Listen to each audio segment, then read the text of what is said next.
মাসুদের পদত্যাগ দফা এক দাবি এক দফা এক দাবি এক দফা এক দাবি এক কত চেষ্টা করে 1 2 3 4 মাসুদ কই অধিকার 1 2 3 4 মাসুদ কই অধিকার 1 2 3 4 মাসুদ কই অধিকার কথা বলতে পারি কিন্তু যে এক দফা চলে আসলো এটা আসলে আমরা সাধারণ শিক্ষক এখন শিক্ষক ছাত্র আসলে এখানে তো আসলে প্রতিপক্ষ না, তাই না? আমরা তো সবসময় চাই ছাত্রদেরকে তো অনেক কিছুই আমরা ক্ষমা করে দিই, তাই না?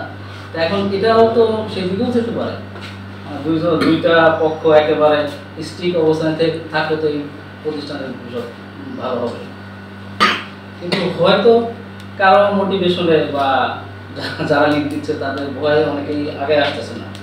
আমরা সাধারণ শিক্ষকরাও তো তাই চাই যে আমরা আবার যেভাবে মিনিমাইজ করা সম্ভব বা যেভাবে এটা অবস্থা রাত্রে যাপন করলো, মানে রাতে বাইরে শুয়ে থাকলো, ওই দিন কিন্তু আমরা অলমোস্ট 4-5 ঘন্টা আমাদের শিক্ষকরা তাদের কিন্তু আছে, কিন্তু তারা তো আমাদের অনেক সিনিয়র তারাও ছিল সেখানে, কিন্তু তারা কিন্তু শুনেনি, তাই না? কিন্তু আমরা এখনো আছি, আজকেও আমাদের কথা হয়েছে যে আমাদের সিনিয়র তারা ওদের বললাম যে কীভাবে আমরা এটাকে সলিউশনের দিকে নিয়ে আসা যায়। তো তখন সুবিধা হবে না, মানুষ শোন কিনা সেটা জানি না, তবে সেই ব্যাপারে আমরা ওই সাধারণ শিক্ষকরা কয়েকজন কথা বলছি যে আমাদের সিনিয়র স্যাররা গিয়ে ওদেরকে আজকে থেকেই হয়তো বোঝাবে বা ডাকবে। যে ঘটনা অতীতেও ঘটছে সেখানেও দেখছি শিক্ষকরাও ভূমিকা রাখে সবসময়, এবারেও ভূমিকা রাখার চেষ্টা করা হচ্ছে। ভূমিকা রাখে নাই তাও না, যেগুলো হয়তো মিডিয়াতে ওইভাবে আসছে না, কিন্তু অবশ্যই ভূমিকা রাখা হচ্ছে। কিন্তু এবারের আন্দোলনে ছাত্রদের যে মোটিভ, তাদের মধ্যে যেটুকু আমার ব্যক্তিগত উপলব্ধি, তারা জুলাইয়ের আন্দোলনের সাথে এটাকে মেলাতে চাচ্ছে, কিন্তু এটা একটা শিক্ষা প্রতিষ্ঠান, এটা জুলাইয়ের আন্দোলনের সাথে কখনোই মিশবে না।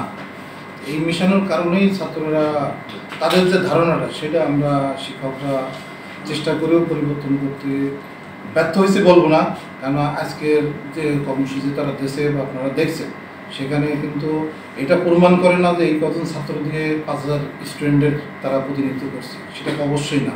কেন এখনও ছাত্ররা এবং ছাত্রদের গার্জেনরা, যেহেতু আমি একজন বিভাগীয় প্রধান, আমার সাথে যোগাযোগ করছে যে তারা অবশ্যই ক্লাসে ফিরতে চায়, সেজন্য একটা সুষ্ঠু পরিবেশ এখানে চায়।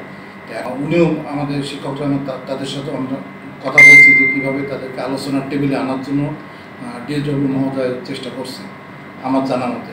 দিনের আন্দোলনে আমরা ফিজিক্যালি মাঠে ছিলাম, আমি ব্যক্তিগতভাবে ছিলাম এবং আমার নিজের চোখের সামনে আমাকেও ইনসাল্ট করা হয়েছে, আমাকেও এরা সাক্ষী প্রমাণ ছাত্ররাও আছে, শিক্ষকরাও আছে, এরকম বিভিন্নভাবে বিভিন্নজন বিভিন্নভাবে হয়েছে। কাজে ছাত্ররা সেদিন মার খাইছে, এটা আমরা নিজেকে দেখে আমরা সহ্য করতে পারি নাই বলে আমরা ছাত্রদের জন্যই মাঠে চলে গেছি। যেমন না ছাত্রদের সাথে আমরা মারামারি করতে গেছি, এই জিনিসটা আমার ছাত্ররা কেন বাইরে থেকে বহিরাগতরা করবে এটার জন্যই করছি। উনি একজন অবশ্যই আলোচনা টেবিলে আসলে এই সমস্যার সমাধানটুকু হয়ে যাবে, এই জন্য আমি ছাত্রদের অবশ্যই এখানে আসতে বলবো আলোচনা টেবিলে, এবং তারা যে আন্দোলন